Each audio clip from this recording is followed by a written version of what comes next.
Hi, I'm Emerson Eggerichs, and I'm very excited about the book I've written, Mother and Son, The Respect Effect. And one of the reasons I'm excited is that there really isn't, to my knowledge, anybody really addressing this niche, how boys are motivated by respect.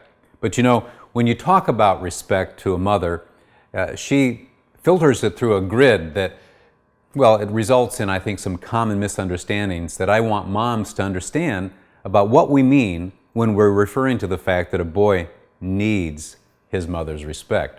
But when we address it, there are these objections, there are these misconceptions. For instance, a mother might say, you know, Emerson, respect just doesn't seem natural to me. It feels counterintuitive.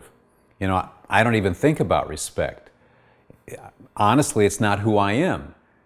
We might say my mother tongue is love, not respect. Well, and I would agree with those concerns. And that's why I wrote the book, because some mothers believe that respecting a boy totally misses what mothers feel, which is love. And not only do mothers feel love, they feel love is what matters infinitely more than this idea of respect, which perhaps at best is a marginal idea.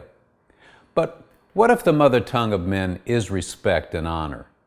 And what if her boy, soon to be a man, responds to respect talk in ways she can't imagine?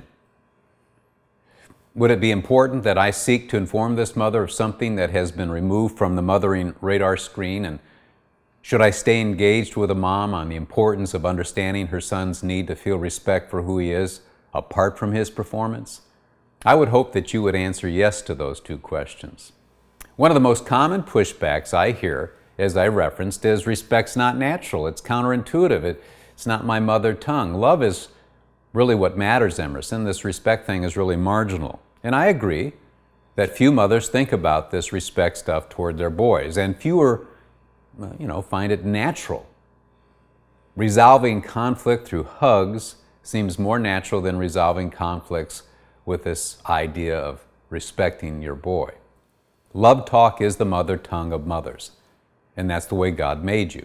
But suppose a son, and here's an important point, suppose a son has a need for respect beyond mom's love. A mom needs to ask herself, is this about how I feel, or is this about how my son needs to feel respect for who he is as a human being created in the image of God? Sarah, my wife, would say that many days she did not feel like fixing meals for the kids, but she did it because she knew they needed food.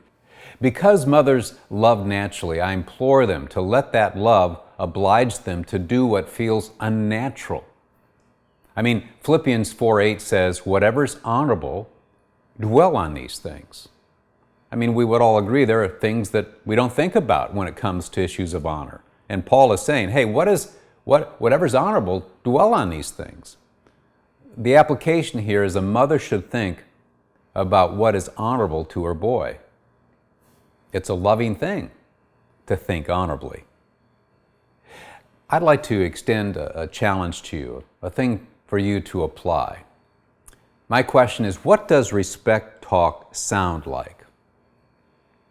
Here's my point to you. You don't have to feel the respect for your son to meet your son's need to feel respected. For example, a mom can say with controlled anger, and there are going to be times you're mad at this boy, you're going to be upset with him. I mean, this is normal. Sarah and I got angry at our kids. But as a mother, you can control that anger and say it something like this to your son. What you've done is not lovable or respectable. I'm angry at you, very angry. But I see this as a teaching moment for you. I don't say this to shame you, but to challenge you. There are consequences to what you've done, but this is part of helping you become an honorable man. Now, did you notice the language of respect talk there? You don't have to feel the respect to speak honorably. Though it's counterintuitive, though it may be countercultural, it's not to your boy. Try it and watch what happens.